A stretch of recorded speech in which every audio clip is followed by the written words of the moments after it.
오늘 주실 말씀은 데살로니가전서 2장 1절부터 8절까지 시작성경 329쪽입니다. 수영장에 갔습니다. 제가 한 것 아니고 고등학교 2학년 악동 둘이 있었어요. 둘만 특별 수영 지도를 받는 걸 보니까 있는 집안의 아이들이었죠. 한 아이의 할아버지는 이름을 말하면 다 알만한 고위 공직자입니다. 너무 가볍게 자기 집안 자랑을 하니까 나쁜 사람을 만나면 범죄 표적이 되겠다라는 생각도 들었습니다. 어른이나 아이나 겸손하지 않고 함부로 말을 하면 사단의 공격의 대상이 되고 납치범의 표적 이유가 될 수가 있다. 이 악동 둘은 얼굴은 보았지만 행동은 곱지 않았어요. 강습이 끝나면 목욕탕에서 끊임없이 큰 소리를 떠들고 욕조에서 물장구를 치면서 남들에게 피해를 주었죠. 말도 함부로 했어요. 그래서 가는 곳마다 어른들이 말단을 맞았지만 행동은 그대로였어요. 한마디로 천방지축 아나 무인이었다. 며칠에 보니까 둘 중에 한 학생만 보이는 거예요. 혼자 있으니까 너무 얌전하고 목욕탕이 다 조용하고 이 녀석이 아주 새색시 같아요. 그래서 어떤 사람이 물었어요. 얘야, 너 오늘 혼자네? 친구 어디 갔어? 그러니까 그 아이가 얌전하고 아주 예의 바르게 말을 했어요. 가족들하고 그 친구가 스키장에 갔어요. 둘이 떨어지자 아주 착한 아이로 돌변했다 그런 말이에요. 그때 사람 손에도 사람들은 악하다는 것을 거기서 실감할 수 있었다. 군중심리에 휩쓸리면 죄도 용감하게 지을 수 있다는 거죠. 조금 어려운 표현할까요? 도덕적 개인, 비도덕적 사회 이런 말이에요. 주님께서 십자가에 달리시기 며칠 전에 예루살렘을 이렇게 나귀를 타고 이렇게 입성을 하잖아요. 수많은 군중들이 앞에 있어서 다윗의 자손 예수여 소시옵소서 그러면서 막 찬송을 하고 따라서 마태복음 21장 9절을 했어요. 그때 군중들은 이제 예수님을 메시아라고 보고 로마로부터 독립을 기대를 했단 말이에요. 그러나 주님은 군중들의 기대 심리로 움직이지 않았어요. 주님은 이상하게도 군중에게는 별로 관심이 없었어요. 물고기 2마리와 떡 5덩이로 수천 명을 먹이고 12광전이 남겼을 때에도 수많은 군중이 따를 때에도 기적의 떡보다 하늘의 떡을 추구하라고 예수께서 말씀을 하셨거든요. 듣기 힘든 말씀이잖아요. 군중들은 그럴 때 썰물처럼 밀려나갔어요. 그처럼 주님이 자기들 뜻대로 움직이지 않자 군중들이 마음이 돌아서는 거예요. 결국 주님은 교권을 가진 그 유대인들과 로마 전쟁에서 자기의 신문을 받고 욕을 먹고 따기를 맞고 채찍질을 맞고 결국 십자가에 달려 죽어지지 않습니까? 그렇게 당하는 모습을 보고 군중들은요, 저 모습은 절대로 메시아의 모습이 아니라는 거죠. 그렇게 생각을 했어요. 그래서 마침내 메시아로 여기던 이 주님에 대한 실망이 분노로 변해가지고 호산나 다윗의 자손 메시아를 잘 알아들었던 사람들이 마침내 그를 십자가에 못 박으라 라는 외침과 분노로 절기로 변했다라는 거죠. 여러분, 그처럼 군중은 며칠 만에 사람을 왕에서 살군수로 전락시키는 것이 군중심리다. 그러므로 군중심리에 여러분 휩쓸지 마십시오. 사람은 손해도 사람들은 악한 거예요. 이사야 30장 9절부터 11절에 묘사된 군중에 대한 묘사를 보면 아주 은혜스러워요. 군중은 폐락하다 그런 건데요. 거짓을 모르고 하나님의 뜻, 하나님의 말씀 듣기를 싫어해요. 존경을 싫어하고 말을 부드럽게 하라 그러면서 하나님의 말씀을 빼낸다. 사실보다는 거짓 외모와 거짓된 모습을 추구하고 정도를 싫어하고 거룩하신 하나님을 이제 싫어했다. 그렇게 말씀하라고 했어요. 이사야 때도 그랬지만 지금도 군중은 대개 그렇습니다. 지금 시대는요, 군중의 힘이 커지는 시대입니다. 유흥의 물결이 무섭습니다. 그런 상황에서 어떻게 길을 잃지 않고 휩쓸리지 않고 떠밀리지 않고 하나님을 기쁘시게 하는 삶을 살 수가 있을 것인가 하는 것을 오늘 우리가 생각해 보려고 하는 거죠. 첫째로 따라서 말씀 중심적 삶. 큰 목소리로 말씀 중심적 삶. 개인 성장. 오늘 본문 1절 2절 말씀을 한번 다시 한번 읽어볼까요? 자, 우리 다 같이 큰 목소리로 시작. 형제들아, 우리가 너희 가운데 들어가며 헛되지 않은 줄을 너희가 친히하나니 너희 아는 바와 같이 우리가 먼저 빌립보에서 고난과 능력을 당하였으나 우리 하나님을 힘입어 많은 싸움 중에 하나님의 복음을 너희에게 전하였노라. 아멘. 자, 사도 바울은 고난과 못을 받았다가 능력을 당하고 많은 영적 전쟁을 겪으면서 하나님의 힘을 입어서 무엇을 전했다? 복음을 전했다. 그렇게 말씀을 하고 있어요. 그는 철저히 어디에 초점을 두었습니까? 복음에 초점을 두었다. 말씀에 초점을 둔 삶을 살았던 사람이 누구냐 그러면 바로 사도 바울입니다. 여러분 복음이 무엇이에요? 크게 말하면 말씀이 복음이에요. 말씀이 복음이다. 여러분 말씀은 변하지 않는 사실이고 기독교 신앙의 헌법이에요.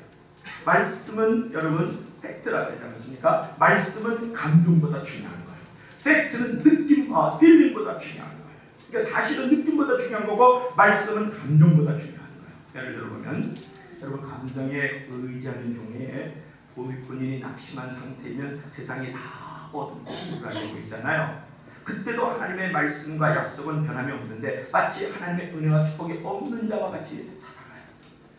여러분 감정에 의지하는 경우에는요, 본인이 절망한 상태이면 모든 것이 다 부정적으로 보이네요. 그때도 하나님의 약속과 그분의 말씀은 변함이 없는데 말이죠. 그때도 하나님의 은혜와 축복은 변함없는데 자기의 감정이 그렇기 때문에 그렇다고 그런 거예요. 여러분 감정에 의지하는 경우는 분노한 상태면 분노한 감정이면요 모든 것이 다 공격의 대상으로 보이는 거예요. 여러분 그런 모습을 보면 감정보다 말씀에 초점을 맞춘 신앙이 얼마나 중요한지 몰라요. 여러분 좋아하는 감정 그게 좋은 줄 아세요? 그렇지 않아요. 예를 들어볼까요? 강도가 자기 자식을 좋아해요. 그리고 도둑질해서 그를 먹여요. 여러분 그거 좋아하는 감정도요 좋아하는 것 아닙니다. 여러분 좋아하는 감정이 상태가 넘어서면요 넘지 말아야 할 경계를 넘어서 왜곡된 관계로 만들어가는 것이 좋은 감정이에요. 그리고 잘못된 습관, 중독으로 만들어갈 수 있는 것도 좋은 감정이다. 그래서 감정은 나쁜 것은 아니지만 감정은 거짓된 교사일 수가 대부분 많다. 그런 말씀을 드리는 거예요. 그래서 우리는 말씀은 변하지 않는 사실이고 기독교 신앙의 헌법이다. 그래서 우리 크리스천들은 말씀은 감동보다 중요하다는 거예요. 팩트는 필링보다 중요하다. 그것을 우리가 알아야 된다. 여러분 잘 아는 사람이 누구냐면 베드로잖아요. 베드로가 갈릴리 바다에서 밤새도록 그물을 내려요. 그래서 흙탕을 치고 말았어요. 그래서 이제 절망한 마음, 낙심된 마음으로 이제 아침에 햇빛이 다 떠올리고 금물볕치는 가지막에서 그물을 막 씻고 있는데 그때 주님께서 말씀하셨잖아요. 깊은 데로 가서 그물을 내려라. 그래 말씀을 하셨어요. 그때 베드로는 이 낙심한 마음이 있었잖아요. 아주 절망한 감정이 있었잖아요. 그럼에도 불구하고 주님의 말씀에 근거한 그 사실, 그 팩트에 근거해서 그물을 내렸더니 그물이 찢어지도록 많은 고기를 낚은 줄로 믿을 수 있기를 바랍니다. 할렐루야. 풍성한 수확의 인생을 살게 되었다. 그런 부분이죠. 여러분 말씀이라는 그 사실, 그 팩트에 근거해서 살아갈 때 낙심이 이루어져야 되었다는 거예요. 절망하는 마음이 희망의 마음이 됐다는 것이고 실패하는 마음이 성공적인 마음이 됐다는 거, 자괴감이 자신감으로 변화됐다는 것은 뭐냐면 하나님의 말씀에 근거한 믿음의 삶을 살았을 때 일어나는 줄로 믿을 수 있기를 바랍니다. 여러분 믿음이 뭐예요? 믿음을 강화하는 건 뭐예요? 날마다 말씀을 의지하는 거예요. 말씀을 순종하는 거예요. 여러분 감정을 따라 사는 것이 아니라 말씀을 따라 사는 것이 신앙생활이고 믿음생활입니다. 여러분 환경을 따라 사는 것이 아니라 말씀을 따라 사는 것이 바로 교회생활이고 믿음생활인 줄 믿을 수 있기를 바랍니다. 여러분 하나님의 말씀이요 내면화되도록 해야 돼요. 내면화되도록. 말씀을 많이 알아서 사는 것 아닙니다. 여러분. 교회에 경력이 있다고 해서 그 사람이 크리스천의 실력이 있는 게 아닙니다. 이 착각을 하고 있단 말이에요. 말씀이 내 안에 내면에 있어 끊임없이 읽고 암송하고 공부하고 듣고 묵상해서 개인의 영혼을 성장시켜야 돼요. 그래야 그 사람을 통해서 하나님께서 기쁘시게 그를 합당한 자로 받으신다. 믿음은 다 같이 아멘. 자, 두 번째는 여러분 종도 중심적 삶 따라서 전도 중심적 삶. 교회 성장. 오늘 본문 4절 한번 읽어볼까요? 4절을 큰 목소리 한번 읽어주세요. 되게 은혜스러운 2절인데요. 시작. 오직 하나님께 옳게 여기심을 입어 복음 전함을 부탁받았으니 우리가 이같이 말하면 사람을 기쁘게 하게 하면요 오직 우리 마음을 감찰하시는 하나님을 기쁘시게 하려 합니다. 아멘. 참 은혜스러운 2절이야. 여러분 살아갈 때요 사람을 기쁘게 하기 살아요 하나님을 기쁘시게 하냔 말이에요.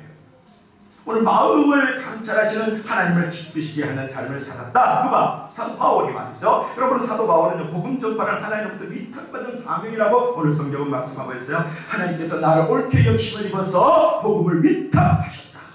아무나 위탁하나요? 그렇지 않잖아요. 그래서 자신은 사람을 기쁘게 하기보다도 하나님을 기쁘시게 했다고 오늘 성경은 말씀하고 있어요. 그처럼 복음 전파의 사명을 해서 최선을 다하시기 바랍니다. 미국의 그 전설적인 그 야구 선수 중에 누가요? 조 디마지오라는 사람이 있어요. 선수 생활 말년에 그가 속한 그 양키스 팀이 리그 1위가 됐어요. 1위가 확정됐어요. 그럼에도 불구하고 그는 리그 초반처럼 매 경기마다 혼신을 다해서 뛰었다. 누군가 그에게 물어봤어요. 아니 뉴욕 양키스 팀이 이미 이제 리그에서 1위 됐는데 못하면서 그렇게 열심히 뛰느냐고. 그렇게 물으니까 그가 대답했어요. 관중 중에 경기를 한 번도 보지 못한 사람이 있을지 모르니까 최선을 다하는 것입니다. 그렇게 복음 전파를 위해서 여러분들도 최선을 다하시길 바랍니다.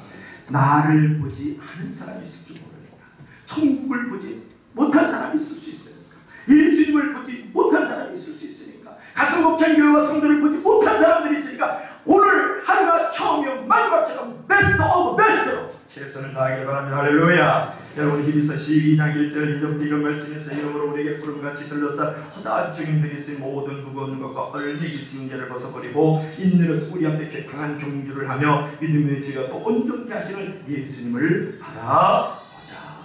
여러분 지금 주님뿐만 아니라 천국과 이 땅에서 수많은 주님들이 우리를 지켜보고 있는 거예요. 그러므로 주님을 기쁘시게 하는 삶의 목표를 결코 이탈하지 마시죠. 그것은 바로 영혼의 최선을 다하는 거예요. 그 옛날에 그 알렉산더 대왕이 그 철학자 디오게네스를 아주 존경해가지고 원하는 것은 한 가지 들어주겠다고 했다잖아요. 디오게네스가 영혼의 한 자국을 줄 수 있겠어요? 대왕님? 그랬잖아요. 이거 알렉산더 대왕이 그것만은 못 줄 수 없어. 영혼의 한 자국을 내가 어떻게 줄 수 있나? 그때 이제 디오게네스가 심부름을 보냈어요. 그래서 가서 대왕에게 전해주시오. 영혼의 한 조각도 주지 못하면서 모든 세상을 정복하겠다고 왜 그렇게 바쁘신지 그 이유를 나에게 말해주시오. 그랬다는 거예요. 여러분 다른 어떤 일보다도 영혼 구원에 바쁘기를 바랍니다. 우리가 신앙생활 하다 보면 우리 그리스도인의 엉망된 교회에 그 침해 현상이 있어요. 그것은 뭐냐면 돈 많은 일을 잊어버리는 거예요. 그래서 제가 이제 신방을 하다가 전화를 해서 전화를 한참 하고 있는데 제가 신방하다가 시트 옆에다가 전화를 나가도 생각하고 전화를 걸고 있는 중에 진짜 내 전화를 걸고 있지? 전화가 어딨어? 그래서 저 찾는 거예요.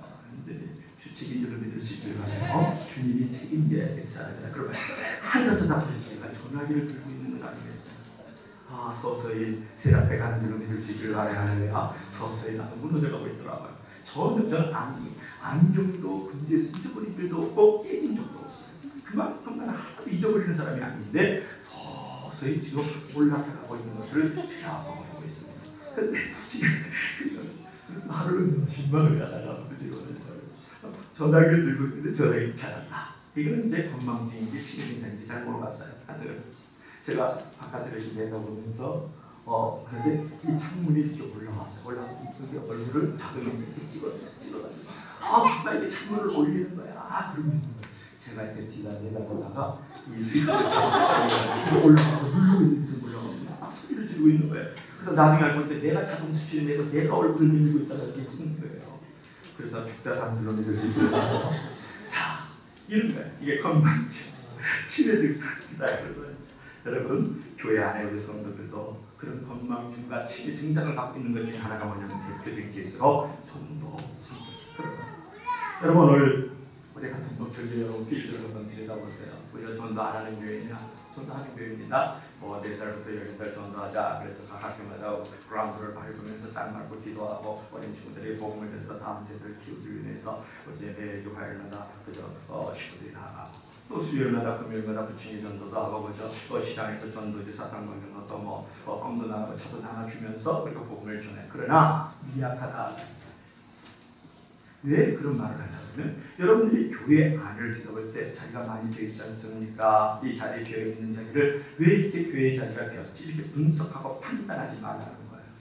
오늘 하나님 앞에서 살고 있는 우리들이 하나님의 부르심을 가야 되잖아요. 한마디로 죽는다 그런 말. 또 한 사람은 또 병원에 입원할 수 있잖아요.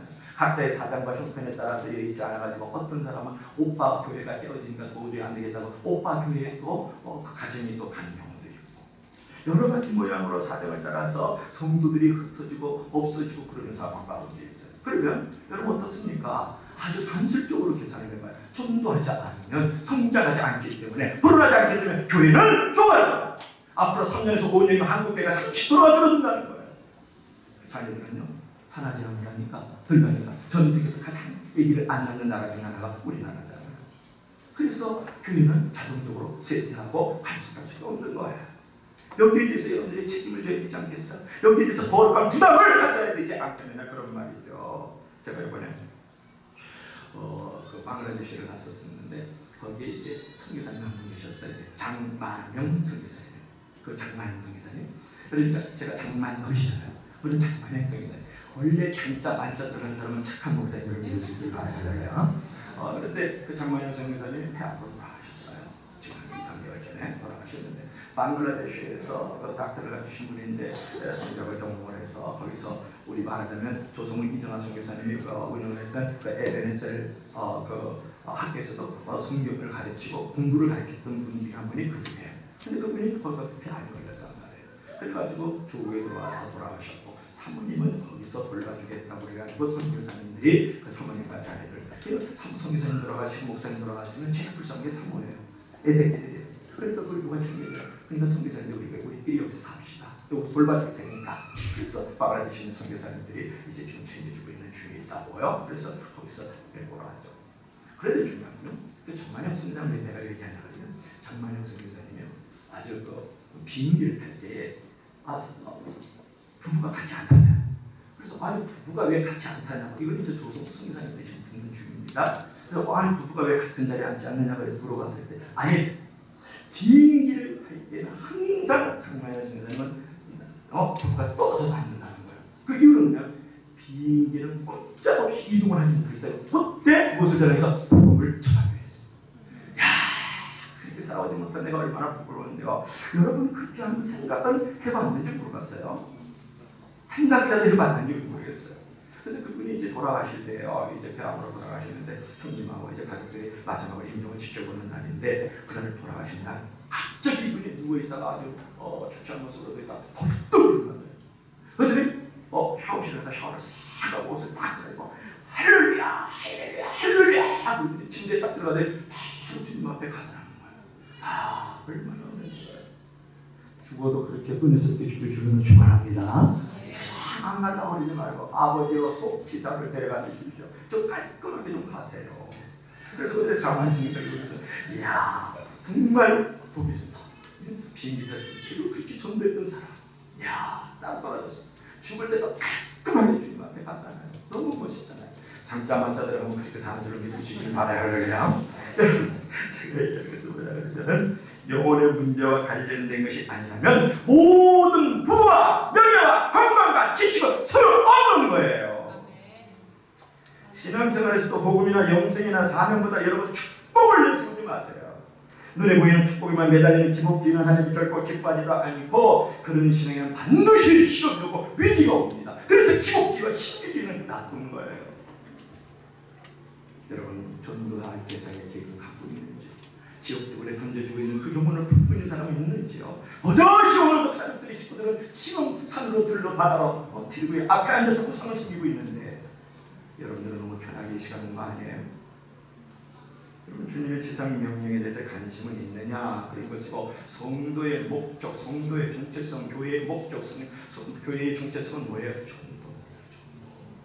그래서 사랑하는 여러분 신앙생활의 목표는 축복이 아니라 복음을 전하는 것이고 그 점이 분명하지 않으면 기독교와 다른 미신은 차이가 없어요.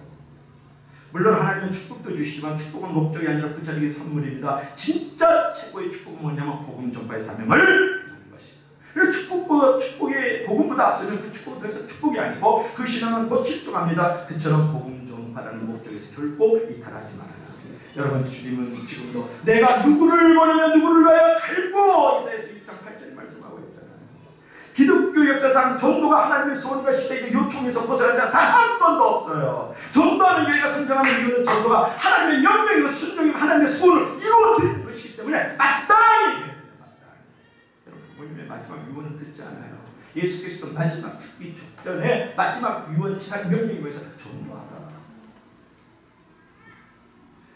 사도행전에 보면 성령 충만의 역사로서 초대교회의 복음 전도가 활발히 일어나자 구원받는 자문같이 대수가 늘어났다고 여러분들 걸쳐서 기록을 하고 해서 교회 성장의 목표점은 궁극적으로 성장에 있잖아요. 천하보다 귀한 영혼을 구원해서 하나님의 통치하신 안을 이끄는 이 일만큼 가치 있고 의미 있고 뜻이 있는 일이 어디 있느냐 말이에요. 그래서 교회 성장은 바로 전도에 있다. 그래서 여러분들이 복음 중심적 삶을 살아가는데, 전도 중심적 삶을 살아가는데 그것은 뭐냐면 교회가 성장하고 개인이 성장할 수 있기 때문에. 자, 마지막 세 번째로 따라합시다. 성장 중심적 삶. 영원 성장. 자, 개인이 성장하게 되면 전도의 성장을 가져오게 되고 그것이 교회 성장이 되고, 또 그런 일을 하기 위해서는 영원히 성장해야 되겠다. 그런 거죠. 자, 오늘 7절 8절 말씀 한번 읽어볼래요? 자, 7절 8절을 마지막으로 읽어봅시다. 시작. 오직 우리가 너희 가운데서 유순한 자 되어 유노가 자기 자녀를 기름과 같이 하였으니 우리가 이같이 너희를 사모하여 하나님의 복음으로만 아니라 우리의 목숨까지 너희에게 주기를 즐겨하면 너희가 우리의 사랑하는 자입니다. 이 말씀 너무 좋습니다. 어저께 내 남동생의 둘째 딸이 결혼을 했어요.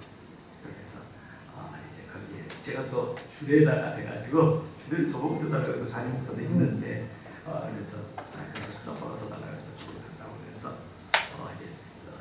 이제 KTX 안에서 설교 준비를 해야 되잖아요. 저희 여러분들이 설교 준비를 일찍 하면 좋지 않을까요? 목사가 일주일에 설교를 10편 준비해야 됩니다. 그러니까 이제 설교를 준비하면서 이 말씀을 묵상하면서 눈을 받았어. 얼마나 은혜스러운 말씀이구나. 이 말씀 이기적이. 제가 최근에 우리 집사님하고 이제 저쪽 공원에 한번 갔어요. 공원에. 근데 우리 집사님이 이제 자녀가 있어요. 다녔는데 하나는 그래도 지금 삐죽삐죽 그저 너무 좀 자빠지고 그러네요. 하나는 잘 걸어야 말도 좀 하고 그걸 줄 알아요. 그래가지고 이제 공원에 갔는데 거기서 만나게 됐어요. 그래가지고 저도 차를 끌고 들어가고 집사님도 차를 끌고 들어갔어요. 어디와 저쪽에 목들동이 저기 공원 하나 있잖아요. 정수장 공원 같은 거. 그래 저기 가는데, 야, 그 차에서 이제 짐을 꺼내기 시작하는 거 보니까 어린애 하나 딱 안고 한 여자가 또 캐리를 그 본넷에서 꺼내고 안에 있는 가방 꺼내고 뭐 기저귀 꺼내고 뭐 가자 꺼내고 뭐 우유 꺼내고 막 열쇠 꺼내고 30분을 주차장에서 그러는 거예요. 한 30분 있다가 전에 집에 가려고 해서 내가 당신 이거 어떻게 애기 키우고 내가 무슨 관찰하고 학습하러 왔는데 다음에 하고 너무너무 막 내가 막 열불이 나는 열불이. 이야, 근데 엄마는 얼굴이 그렇게 태어나더라. 그래서 여자는 약하더라도 엄마는 강아지로 눈치를 나가니까 엄마들 진짜 후한 무치에 저녁 부끄러워 진짜 가슴도 덜컥덜컥 내고 미쳐서 막 밀리니까 이 목사가 막 천년대로 진짜 안 했는데 화장을 올르다 화장 안 하고 맨얼 보지도 않는데 결혼하니까 막 그러는 거예요. 그래서 이게 다 아름다운 일들이 지키다. 야, 그런데 걸어갈 때 보니까 하나 안고 편의자가 싣고 가는데 그냥 애들이 그냥 꽃껍질 뭐 사달라고 꽃집이 가다가 서서 안 기다리다가 엄마는 하나도 안 불편한데 나는 거룩하게 불편한 그런 느낌. 야, 그래서 거기서 2시간 놀아준 줄로 믿을 수 있도록 하는 야, 그때 내가 거기서 느낀 게 있어요. 이렇게 정말 젊은 처녀같이 예쁜 집사님이 그 꼬맹이 둘이를 그렇게 달려가고 막 귀찮아하고 막 괴롭히고 막 이러는데 하나도 불편하지 않고 그를 돌보고 있더라는 거예요. 이게 모더리드십이라는 거거든요. 근데 그 아이가요, 너 지금 잘 보다가 너 하나님께 기도해. 이래서 잘하는 게 아닙니다. 무엇을 먹고 자라요? 사람을 먹고 자라요. 오늘도 성경은 뭐라고 하느냐면 사람이 두 사람 유순한 자예요. 또 하나는 사랑하는 자예요. 그래서 그 어머니를 보니까 유순하고 사랑하는 자가 되어서 자녀를 목숨까지 내어줌으로써 그 자녀를 키우더라는 거예요. 사랑을 먹고 자녀들이 자라난다는 거예요. 여러분 그게 명령 따라서 사랑하는 것 아닙니다. 자라나는 것 아닙니다. 오늘도 성경을 보니까 뭐라고 말씀합니까? 우리가 이같이 너희를 사모하여 하나님의 복음뿐만 아니라 우리의 목숨까지도 너희에게 주기를 기뻐하면 너희가 우리의 사랑하는 자 됩니다. 사랑하니까 유순한 자 되니까 목숨까지도 내어준다는 거예요. 복음만 아니라 이게 중요해요. 여러분 복음이 뭐예요? 복된 소리다. 소리만 준 게 아니에요. 헌신을 주었다. 복음뿐만 아니라 말만 하지 않았다는 거예요. 희생의 대가를 지불했다는 거예요. 오늘 사도 바울이 뭐라 그랬어요? 너희를 사모하여 내가 육순하고 사랑하는 자가 되어서 복음뿐만 아니라 목숨까지도 너희를 주기를 기뻐해. 오늘 교회의 문제가 뭐예요? 여러분 소그룹의 문제가 뭐예요? 소리는 잘하죠. 헌신이 없어요. 성김이 없다는 거예요. 말은 잘해요. 많이 알아요. 살지 않고 희생의 대가를 지불하지 않는 게 문제잖아요. 여러분 가정이나 여러분의 소그룹이나 여러분의 교회 안의 문제는 뭐예요? 복음을 들려줘요. 소리는 들려줘요. 말은 잘해요. 그러나 그가 목숨까지 내어주지 않는다는 거예요. 대가를 지불하지 않고 희생하지 않고 숨기지 않고 풀부지 않고 그를 챙겨주지 않는다는 거예요. 그 왜냐? 유순하지 않고 사랑하기 그렇기 때문에 그런 거예요. 오늘 여러분 이런 모독이 있어. 어머니 리더십을 좀 갖고 싶지 않나요? 성경에서는 서번트 리더십, 중립 리더십을 갖고 가져야만 내가 변화되고 너가 변화되고 우리라는 공동체가 거기서 변화되고 그럴 때 그 영혼이 성장한다. 사랑을 먹고 성장하더라는 거예요. 여러분 사도 바울은요 베드로와 교인들의 그 성장을 위해서라면 목숨을 버릴 각오가 되어야 하고 말하잖아요. 구원도 중요하지만 구원의 성장도 중요함을 인식하고 있었기 때문에 여러분 보행보는 썩듯이요 성장하지 않으면 죽습니다. 사람도 성장하지 않으면 영혼이 죽습니다. 마음도 죽고 관계도 죽고 행복도 죽습니다. 그러므로 목표의 달성 여부와 상관없이 지속적으로 성장을 추구하고 지속적으로 성장의 통로로 쓰임을 받아야 됩니다. 복음뿐만 아니라 목숨까지도 내어주기를 즐겨 기뻐함은 내가 너희를 사랑하는 자입니다. 예수님은 무슨 눈이었다고? 사랑하는 눈이죠. 예수님은 사랑하실 때 끝까지 사랑하셨다고 성경은 말씀하고 있어요. 여러분 사랑의 눈으로 예수님은요 모든 제자들을 만난 사람을 다 알아봤거든요. 오늘 베드로가 각기시는데요 제자를 선택할 때 베드로를 보면 그물을 던지는 것, 그물을 깃는 것, 그물을 내리는 것을 보셨어요. 누가복음 5장 5절, 마태복음 4장 18절 말씀입니다. 여러분 예수님은요 사랑의 눈으로 제자들을 바라보면서 그 안에 있는 가능성을 봤어요. 여러분 사랑하고 사랑하는 자의 마음으로 그를 볼 때 그 안에 있는 믿음을 보고 꿈을 보고 희망을 보고 가능성을 봅니다. 이미 미워하면 모든 건 닫혀버립니다. 사랑하면 그 사람이 있는 꿈과 희망을 볼 줄 알고 그 사람이 가지고 있는 믿음과 비전을 볼 수가 있다고요. 여러분 예수님은요 사랑의 눈으로 사랑하는 자가 되어서 제자들을 바라봤었을 때 작은 사람이 천을 이루는 것을 보고 무명한 자가 유명한 자가 되는 것을 보았고 지역적인 인물이 세계적인 인물이 되는 것을 보았고 쓸모없는 인물이 쓸모있는 인물로 세계를 뒤집어놓은 것을 보았다. 그래서 베드로 흔들리는 갈대라는 이름을 가졌던 베드로를 갖다가 베드로 대박 안식이라는 이름을 가지고 그를 바라보고 그를 깊게 바라보고 그를 믿었더니 그렇게 됐잖아요. 그래서 세상이 감당할 수 없는 존재가 되고 로마를 뒤집는 자가 됐잖아요. 여러분 그렇게 사랑하는 자의 마음을 가지고 목숨까지도 내어줄 수 있느냐 그런 말이에요. 목숨까지는 아니더라도 여러분 정말 희생의 대가를 아낌없이 아까 빼어들인 사람으로 내어준 적이 있느냐 그런 것을 보고 싶어요. 여러분 보세요. 베드로가 결국은 예수님을 부인하지 않습니까? 그래도 인간이 불렸어. 그래 3년 동안 강아지처럼 쫄쫄쫄쫄 예수님을 따라다녔는데 마지막에 예수님께서 십자가에서 목숨을 내어주었던 거였잖아요.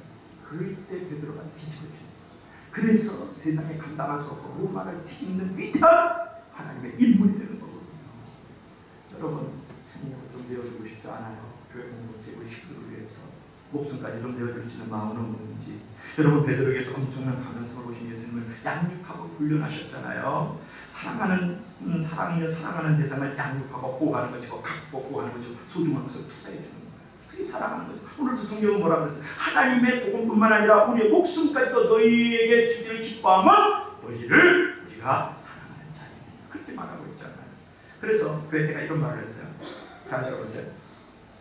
한 개인이 그 사람 한 개인을 대할 때에 그 사람이 되어야 하고 또 될 수 있는 사람 대하듯이 한다 그러면 결국 그 사람은 그런 사람이 된다. 생각할수록 깊이 있는 말씀이에요. 다시 한번 말할까? 한 개인을 대할 때 여러분이 성도와 성도를 대할 때 그 사람이 되어야 하고 또 될 수 있는 사람 대하듯이 그렇게 한다 그러면 결국 그 사람은 그런 사람이 된다. 그리고 존 포엘은 이런 말을 했어요. 사랑이란 뿌리와 날개를 주는 것이다. 여러분, 뿌리라는 것은 뭐예요? 소속감이잖아요. 날개는 뭐예요? 자유잖아요. 그러니까 사랑하는 사람은, 사랑하는 자는 그에게 뿌리를 주는 것이고 날개를 주는 것이다.